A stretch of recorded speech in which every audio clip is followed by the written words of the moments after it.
Sharks, some of the ocean's most fascinating and feared predators, have roamed the seas for over 400 million years. With powerful jaws and razor-sharp teeth, species like the bull shark and great white have earned their dangerous reputation. These apex predators can sense a single drop of blood from miles away, making them efficient hunters. Shark encounters can be deadly despite their beauty and importance in marine ecosystems. Dive into the harrowing stories of those who survived the ultimate underwater nightmare. In 2009, the Thompson family was excited about their dream vacation. They had chosen the beautiful island of Roatan in Honduras. Roatan, known for its stunning beaches and vibrant coral reefs, was a paradise. On May 23, 2009, the Thompsons decided to go snorkeling. The family consisted of John Thompson, his wife Mary, and their two children, Emily and Michael. The day started perfectly. The sun was shining and the sea was calm. They boarded a small boat with a local guide named Luis. Luis told them about the area and its marine life. Roatan was famous for its coral reefs, teeming with colorful fish, sea turtles, and rays. But the island also had a dark secret. It was home to a giant territorial shark known to frequent certain parts of the reef. Luis took them to a secluded spot far from the usual tourist areas. He assured them it was a hidden gem with the best coral and marine life. The water was clear, revealing a beautiful underwater world. John, Mary, Emily, and Michael eagerly put on their snorkeling gear and jumped into the water. As they swam, they were mesmerized by the vibrant coral and the schools of fish that swam around them. It was a magical experience unlike anything they had ever seen. The children pointed out different fish, and John marveled at the coral formations. Mary felt at peace floating in the warm water, but beneath the surface danger lurked. The area they were exploring was the hunting ground for a giant shark. This particular shark, known to be aggressive and territorial, had been spotted in the area before. Luis knew about the shark but believed it stayed in deeper waters. The Thompsons were unaware of the danger as they continued to explore. The beauty of the reef captured their attention. Time seemed to stand still as they swam, lost in the wonders of the underwater world. They didn't notice the shadow moving in the distance, slowly getting closer. Suddenly, the peaceful scene shattered. A giant shark appeared, moving swiftly toward the family. The first to see it was Michael. His eyes widened in fear as the shark closed in. He tried to swim away, but the shark was too fast. It charged, knocking him aside and causing panic among the family. John tried to reach Michael, but the shark was relentless. It circled back, its eyes fixed on its next target. Emily screamed underwater, bubbles rising to the surface. Mary grabbed her daughter, trying to protect her. John faced the shark, trying to fend it off with frantic movements. The shark attacked again, biting John's leg. The pain was excruciating, and John struggled to stay afloat. Blood clouded the water, making it hard to see. Still on the boat, Luis saw the commotion and threw a life ring towards the family, shouting for them to swim back. Mary and Emily managed to reach the life ring, clinging to it for safety. Michael, disoriented and scared, swam towards them, but the shark blocked his path. The shark charged again, this time hitting Michael and causing a deep wound on his side. He screamed in pain, his cries muffled by the water. John, bleeding and weak, saw his son in trouble. Summoning his last strength, he swam towards Michael, trying to distract the shark. The shark turned its attention to John again, attacking with brutal force. John felt the shark's teeth sink into his side, the pain overwhelming. Luis started the boat, bringing it closer to the family. Mary and Emily climbed aboard, pulling a bleeding Michael with them. Luis reached out to John, but the shark's grip was too firm. With a desperate effort, John broke free and grabbed Luis's hand. The shark swam away, finally retreating. Luis and Mary pulled John onto the boat. He was severely injured, his leg and side bleeding heavily. Emily cried, holding her brother, who was also severely hurt. Luis quickly turned the boat towards the shore, racing against time. On shore, paramedics were waiting. They quickly took John and Michael to the hospital. The next few hours were critical. John underwent surgery to repair the damage to his leg and side. Michael, though also injured, was stabilized quickly. The doctors worked tirelessly, and the family waited anxiously. In the days that followed, the Thompsons slowly began to recover. John faced a lengthy rehabilitation process, but he was grateful to be alive. Michael, though scarred, found strength in his family's support. Mary and Emily, though shaken, stayed strong for their loved ones. The incident left a lasting impact on the family. They had come to Roatan seeking a dream vacation, but it became a nightmare. Despite the terror they faced, they were grateful to be together. Their bond grew stronger, forged in the crucible of their harrowing experience. Ultimately, their love for each other triumphed over the fear and pain they endured. The tropical paradise of Roatan had shown them its darker side, but it also revealed the strength they never knew they had. In 2007, a group of friends decided to go on a deep-sea fishing trip off the coast of South Africa. The place was known as Port Elizabeth, and it was famous for its rich marine life. On March 18, 2007, they set out early in the morning, filled with excitement and anticipation. The group included Henry Lawson, an experienced fisherman, Tom Miller, a marine biologist, Sarah Collins, an adventurous spirit, and David Harper, who loved the sea but had little fishing experience. The day began with clear skies and calm seas.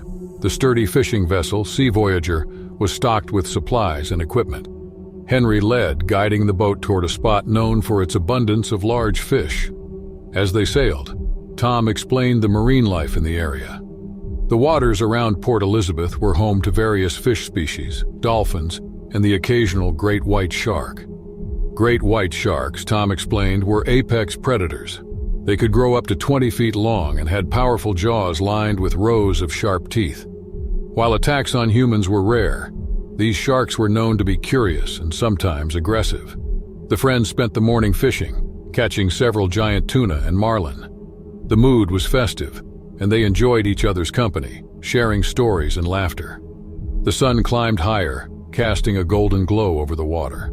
Sarah took photos, capturing the beauty of the sea and their catch.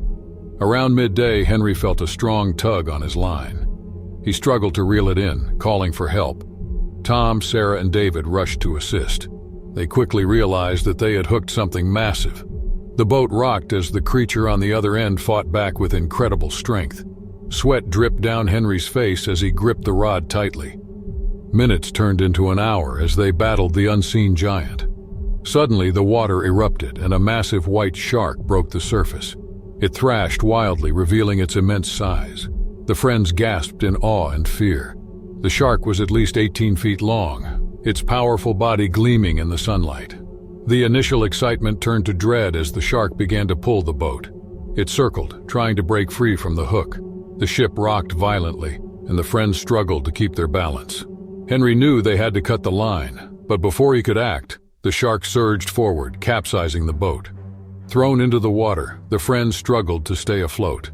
The Sea Voyager was overturned and supplies were scattered. Panic set in as they realized their situation. They were stranded in open water without communication and limited supplies. The shark circled them, its dorsal fin slicing through the water. The friends clung to the overturned boat, trying to stay calm. The great white shark continued to circle, its presence a constant threat. Henry, though shaken, took charge. He instructed the others to stay close and conserve their energy. The sun beat them and the salt water stung their eyes and wounds. As hours passed, their hope began to wane. They had no radio, flares, or way to signal for help. The shark made several passes, its shadow looming beneath them. Each time it approached, their hearts pounded with fear. They knew they had to stay vigilant. The first attack came without warning. The shark rammed the boat, nearly knocking them off. Sarah screamed as she lost her grip and fell into the water. The shark lunged, its jaws snapping inches from her leg. She managed to scramble back onto the boat, her heart racing. The shark continued to circle, its eyes fixed on them. David's leg cramped, and he struggled to stay afloat. Tom supported him, but they both knew their strength was fading. The shark attacked again, this time from beneath. It hit the boat with such force that it split in two. The friends were separated, each clinging to debris. Henry and Sarah held onto a large piece of the boat while Tom and David drifted on another. The shark focused on Henry and Sarah, circling closer. Henry, determined to protect Sarah, tried to use a piece of the boat to fend it off. The shark lunged and its teeth sank into the debris, narrowly missing Henry's hand. Meanwhile, Tom and David struggled to stay afloat. Weak from exhaustion and fear, David began to slip beneath the waves. Tom, desperate, held onto him, trying to keep him conscious. The sun started to set, and the temperature dropped. They knew their chances of survival were diminishing. Night fell, and the shark continued its relentless pursuit. Henry and Sarah clung to each other, trying to stay awake. They whispered words of encouragement, but deep down they feared the worst. The cold water sapped their strength, and their bodies ached. In the early hours of the morning, a miracle happened. A fishing boat, Ocean Star, spotted the wreckage. The crew saw the shark and the debris and quickly moved to rescue the survivors. They pulled Henry and Sarah aboard first, then located Tom and David. The friends, though exhausted and injured, were finally safe.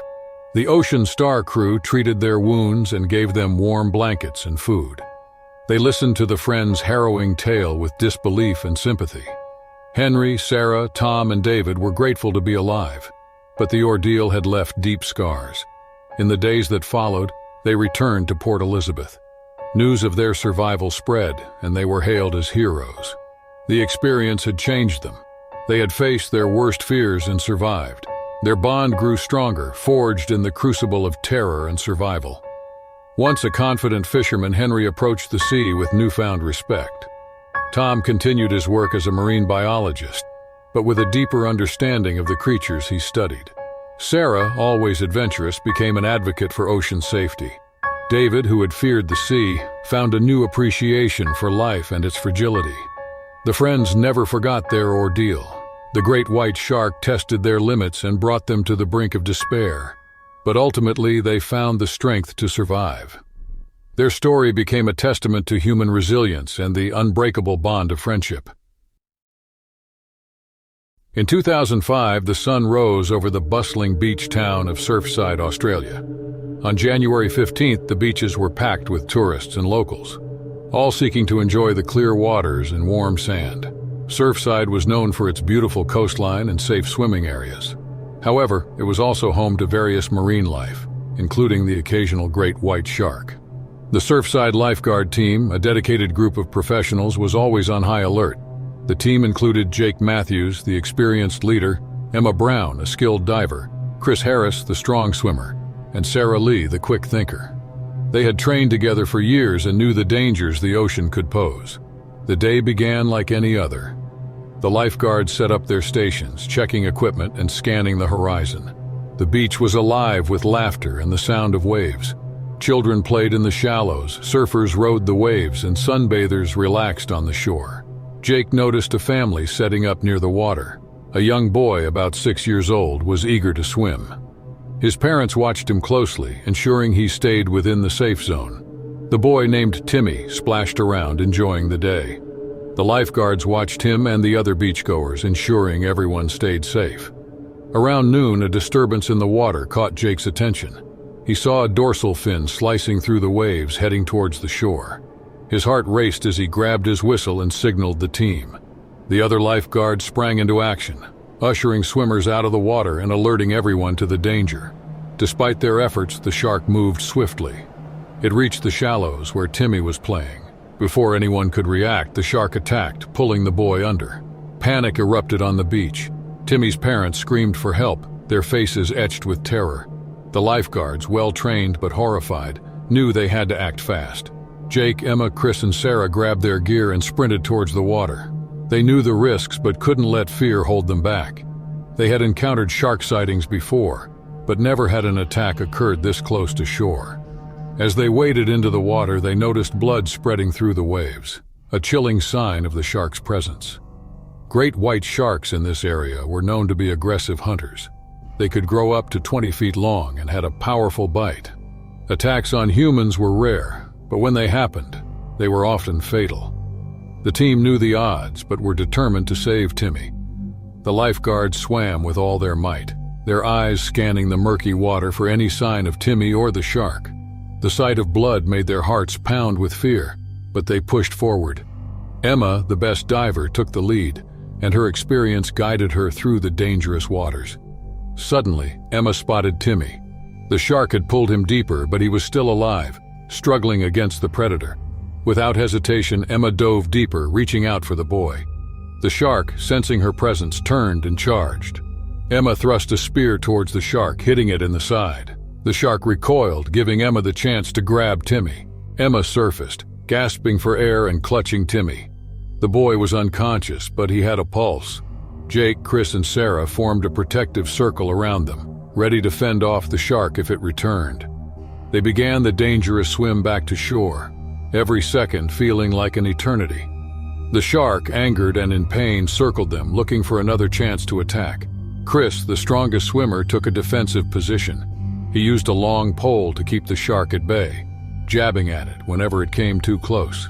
The team moved as one, their training and trust in each other guiding their every move. As they neared the shore, the shark made one last desperate attack. It surged towards Jake, its jaws open wide. Jake braced himself, using his spear to fend off the attack. The shark bit down on the spear, snapping it in half, but the distraction allowed the others to reach the shallows. Lifeguards on the beach rushed into the water to help pull Emma and Timmy to safety. Sarah and Chris followed, their eyes never leaving the shark.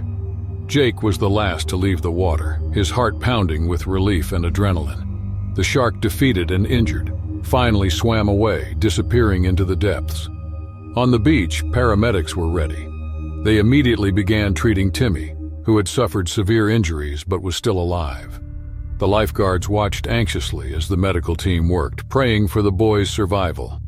Timmy was quickly transported to the hospital, leaving the beach in a somber mood. In the following days, the community rallied around Timmy and his family.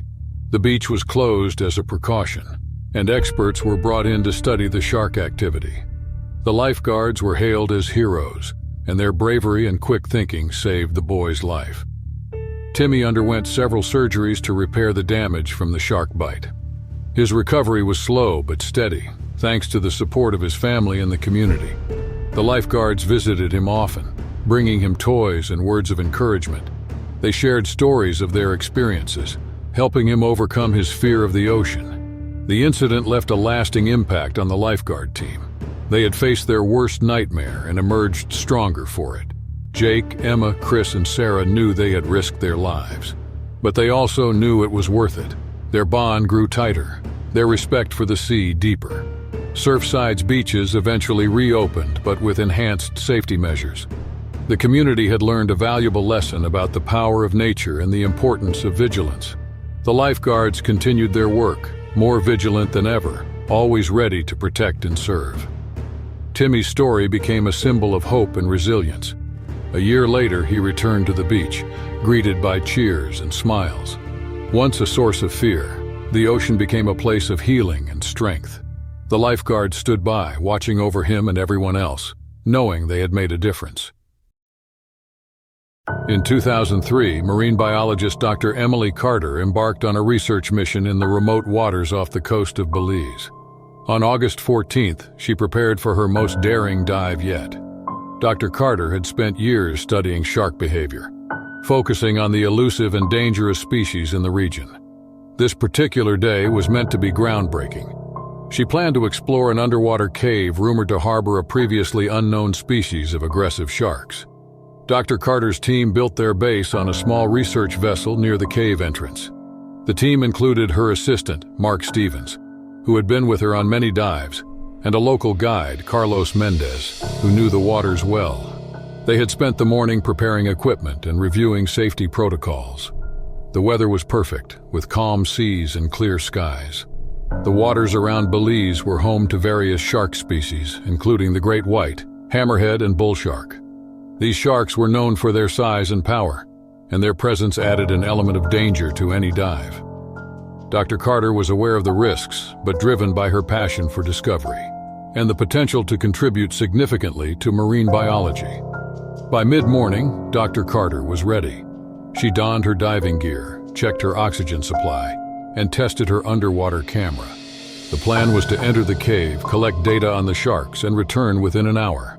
Her excitement was palpable as she entered the water, feeling the familiar thrill of the unknown. The entrance to the cave was vast and dark, with jagged rocks forming an eerie gateway. Dr. Carter swam cautiously, her flashlight piercing the darkness. As she ventured deeper, the water grew colder, and the light from the surface faded. She marveled at the beauty of the underwater world, with its colorful corals and schools of fish. After a few minutes, she saw a movement ahead. Her heart raced as she realized she had found the sharks. They were unlike any she had seen, with sleek, muscular bodies and rows of razor-sharp teeth. She counted at least 6 of them, circling in the shadows. Dr. Carter began recording and capturing footage of the new species and their behavior. As she continued her observations, she noticed something unusual. The sharks were more aggressive than typical. They moved swiftly and seemed to be guarding the cave.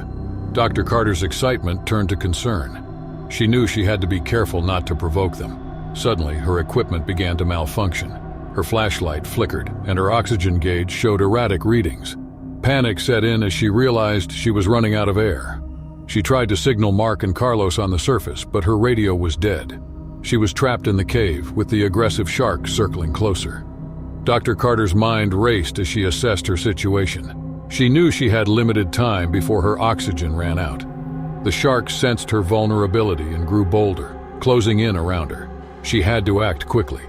Using her remaining strength, she swam towards the cave entrance, hoping to find a way out before it was too late. As she moved, one of the sharks charged. She dodged, narrowly avoiding its jaws. The sudden movement startled the other sharks, triggering a frenzy. Dr. Carter's heart pounded as she felt the water churn around her. She clutched her dive knife, knowing it was her only means of defense. Another shark attacked, its teeth grazing her leg. Pain shot through her body, but she kept swimming, pushing through the agony. Blood clouded the water, attracting more sharks. Desperation fueled her movements as she fought to stay ahead of them. She found a narrow passage leading upwards. With her oxygen running low, she had no choice but to take the risk. The passage was tight, and the sharp rocks scraped her suit, but she pressed on.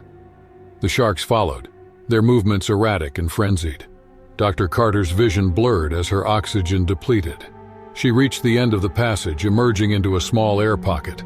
Gasping for breath, she felt a brief moment of relief. But the sharks were relentless. They thrashed at the entrance, desperate to reach her. Her mind raced, trying to find a way out. She remembered a small side tunnel she had noticed earlier.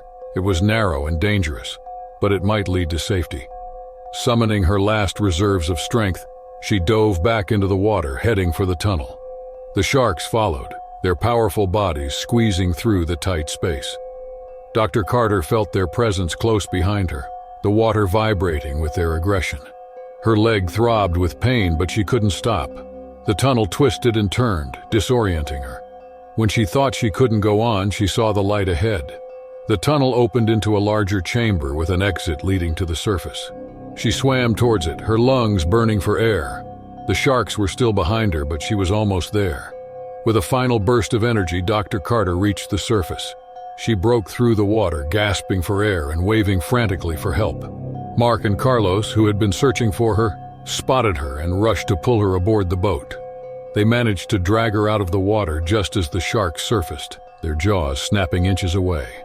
Safe on the boat, Dr. Carter collapsed, exhausted and injured, but alive. Her team quickly administered first aid, stopping the bleeding and providing oxygen. The journey back to the research base was tense. Dr. Carter's leg wound was severe and she needed medical attention. They radioed for help and a rescue helicopter arrived within the hour. She was airlifted to the nearest hospital where doctors worked to save her leg. In the days that followed, Dr. Carter's condition stabilized.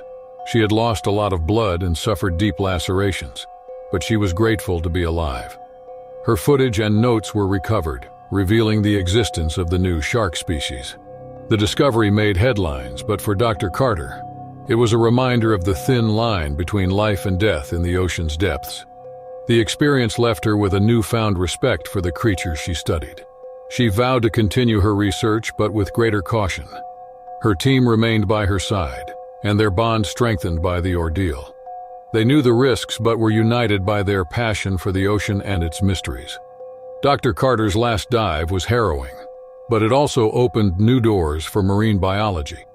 Her discovery contributed valuable knowledge to the field, and her survival story inspired others. She returned to the sea with a deeper understanding of its dangers and beauty, ready to face whatever challenges lay ahead. In 2006, the rugged coastline of Western Australia drew surfers from around the world. On March 10th, renowned surfer Daniel Harris prepared for a training day at a secluded bay near Margaret River. This bay, known for its perfect waves, was Daniel's favorite spot.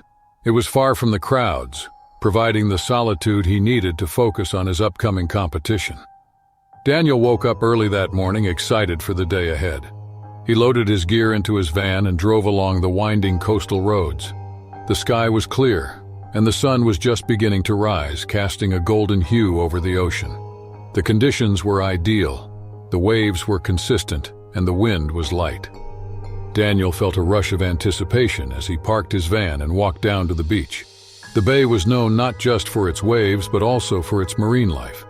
Western Australia's waters were home to various sharks, including the formidable bull shark. These sharks were known for their aggressive nature and could be found in salt and fresh water. Daniel was aware of the risks, but had surfed these waters repeatedly without incident. He waxed his board, put on his wetsuit, and paddled out. The water was cool and refreshing, and he felt a sense of peace as he glided over the waves. He spent the morning riding wave after wave, perfecting his technique and enjoying the solitude. The bay was indeed his sanctuary. As the hours passed, the sun climbed higher in the sky. Daniel took a short break, resting on his board and soaking in the beauty around him. He watched a pod of dolphins play in the distance and marveled at the pristine coastline. Everything seemed perfect. Without warning, he felt a sudden jolt. His board shook violently and he was thrown into the water. Disoriented, he surfaced quickly, gasping for air. He saw a large fin slicing through the water, heading straight for him. Panic surged through his body as he realized he was not alone. A massive bull shark had appeared, drawn by his presence. Daniel's mind raced as he tried to think of a plan. He knew he had to stay calm. The shark circled him, its eyes cold and calculating. He reached for his board, trying to pull himself back on, but the shark struck again, knocking him off balance. Pain shot through his leg as the shark's teeth grazed him, leaving a deep wound. Blood clouded the water, increasing the shark's frenzy. Daniel knew his situation was dire, with his leg injured and the shark circling. He grabbed his board, using it as a shield. Every movement caused searing pain, but he couldn't stop. He had to get back to shore. The shark charged again, ramming the board with its powerful body. Daniel held on, his heart pounding as he felt the predator's raw force. The shore seemed miles away. Daniel's only chance to escape was to use his surfing skills. He waited for a wave, positioning himself as best he could. When the right wave came, he paddled with all his strength, ignoring the pain. The shark followed, relentless in its pursuit. The wave lifted him, and for a moment he rode it, gliding towards the shore. The shark lunged, but Daniel managed to stay ahead, the rush of the wave propelling him forward. He glanced back, seeing the shark's fin cutting through the water. It was a race against time. The wave carried him closer, but the shark was not giving up. It attacked again, biting down on the tail of his board. The impact threw Daniel off, sending him tumbling into the surf. He scrambled to get back on, his leg throbbing. The shore was now within reach, but the shark closed in for another strike. Desperation gave him strength. He paddled with every ounce of energy left in his body. The water turned shallow, and he felt the sandy bottom beneath him. He staggered, dragging his board and limping towards the beach. The shark made one last attempt, but the shallow water slowed it down. Daniel collapsed on the sand, gasping for breath and clutching his bleeding leg. He had made it, but he was severely injured. He needed help. Using his board as a crutch, he hobbled up the beach toward his van. Each step was agony, but he pushed through the pain. Reaching his van, he grabbed his phone and called for help. Paramedics arrived quickly, thanks to the remote location's known risks. They stabilized his leg and transported him to the nearest hospital. The ride was a blur of pain and fear, but Daniel focused on staying conscious. He knew the shark could have easily killed him, and he was grateful to be alive. At the hospital, doctors worked to clean and stitch his wounds. The shark's bite had caused severe damage, but the prognosis was good. Daniel's surfing career, however, was uncertain. He faced months of rehabilitation and the psychological trauma of the attack. The surfing community rallied around him, offering support and encouragement. Daniel's story spread, highlighting the dangers surfers faced and the resilience required to overcome them. As he recovered, he reflected on the attack and the lessons it had taught him. Months later, Daniel returned to the beach. The bay that had almost taken his life now seemed beautiful and menacing. He stood at the water's edge, feeling fear and determination. Surfing was his passion. He wouldn't let the attack define him. With his board under his arm and a resolve to overcome his fears, Daniel paddled out once more. The ocean was unpredictable, but it was also his sanctuary. He knew the risks but accepted them as part of the sport he loved. Each wave he rode was a testament to his strength and courage. In 2002, a documentary film crew ventured to the remote waters off the coast of Fiji. On July 17th, they aimed to capture footage of sharks in their natural habitat for an upcoming film. The crew included marine biologist Dr. Laura Simmons, seasoned diver Jack O'Neill, cameraman Tom Lewis, and sound engineer Rachel Green. Their destination was Shark Alley, famous for its dense population of various shark species, including the aggressive bull shark. The day began with clear skies and calm seas. The crew loaded their gear onto their Ocean Explorer boat and reviewed their plans. They were excited but aware of the dangers. Dr. Simmons briefed them on the types of sharks they might encounter. She explained that bull sharks are known for their territorial behavior and can be found in salt and fresh water. Their aggressive nature makes them one of the most dangerous sharks in the world. By mid-morning, they reached Shark Alley. The water was a stunning shade of blue, teeming with marine life. The crew prepared their diving equipment, double-checking everything to ensure safety. Jack and Dr. Simmons were the first to enter the water, followed by Tom and Rachel. They descended into the depths, the underwater world unfolding before them. The scene below was breathtaking. Schools of fish swam by and colorful coral formations dotted the sea floor. Tom and Rachel began filming, capturing the beauty and diversity of the ecosystem. Dr. Simmons pointed out various species, educating the team on their behaviors and habitats. An hour into the dive, they encountered their first sharks. A group of bull sharks appeared, their powerful bodies gliding through the water quickly. The crew was fascinated, watching as the sharks moved gracefully around them. They filmed from a safe distance, respecting the shark's space. As they continued, an equipment malfunction occurred. Jack's regulator began to fail, cutting off his air supply. He signaled for help, but in panic, he accidentally cut his hand on a sharp piece of coral. Blood seeped into the water, drawing the shark's attention. The sharks, sensing blood, became agitated. They circled closer, their movements more erratic. Dr. Simmons quickly swam to Jack to stabilize him and fix the malfunction. Tom and Rachel kept filming, capturing the unfolding drama while maintaining a safe distance. The situation grew tense as more sharks arrived, drawn by the scent of blood. Jack's injury worsened, and the blood in the water attracted even more sharks. The crew's calm turned to panic as the sharks closed in. Dr. Simmons fixed Jack's regulator, but his bleeding hand continued to draw the predators. They needed to get him to the surface and back to the boat. Dr. Simmons signaled Tom and Rachel to assist. They formed a protective circle around Jack, using their equipment to fend off the sharks. The sharks grew bolder, bumping against them and snapping their jaws. Tom struck one with his camera, creating a brief opening. They began their ascent, moving slowly to avoid decompression sickness. The sharks followed, growing more aggressive with each passing moment. One shark lunged at Rachel, grazing her leg and causing a fresh wound. Blood clouded the water, intensifying the frenzy. With every second feeling like an eternity, they continued their ascent. The boat was now visible above, but the shark showed no signs of retreating. Another shark attacked, this time hitting Tom. He used his camera to defend himself, but the impact knocked it from his hands, leaving him vulnerable. Rachel grabbed Tom, helping him stay afloat. Dr. Simmons and Jack reached the surface first, gasping for air. They signaled the boat, and the crew on board quickly responded.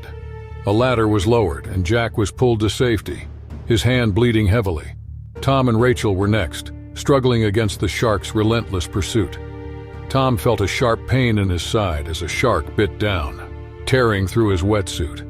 He screamed underwater, the pain overwhelming. Rachel struck the shark with her fin, causing it to release him. They reached the ladder and the crew hauled them aboard. The boat's deck was chaotic. Blood and seawater mixed, and the crew frantically treated Jack and Tom's injuries.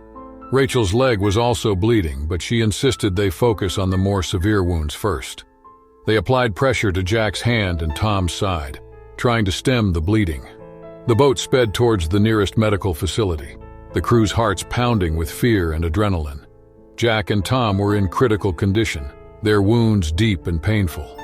Though shaken, Dr. Simmons stayed by their side, monitoring their vitals and reassuring them. Upon reaching the facility, paramedics were ready to take over. Jack and Tom were rushed into surgery, their chances of survival uncertain. Rachel and Dr. Simmons, though injured, were treated for their wounds and waited anxiously for news. Hours passed before the doctors emerged. Jack and Tom survived the surgeries, but their recoveries would be long and difficult. The crew's relief was palpable, but the trauma of the experience lingered. They had come face to face with the raw power of nature, and it had tested them to their limits. In the following weeks, the crew's story spread, highlighting the dangers of underwater filming and the importance of preparation and teamwork. Jack and Tom slowly recovered, supported by their colleagues and loved ones. Dr. Simmons and Rachel continued their work, driven by their passion for marine life, but with a renewed respect for its dangers. The documentary footage was reviewed, revealing the dramatic encounter in vivid detail. It was decided that the film would include their story, showcasing the reality of their work and the risks involved. The final product was a testament to their bravery and dedication, capturing the beauty and danger of the ocean.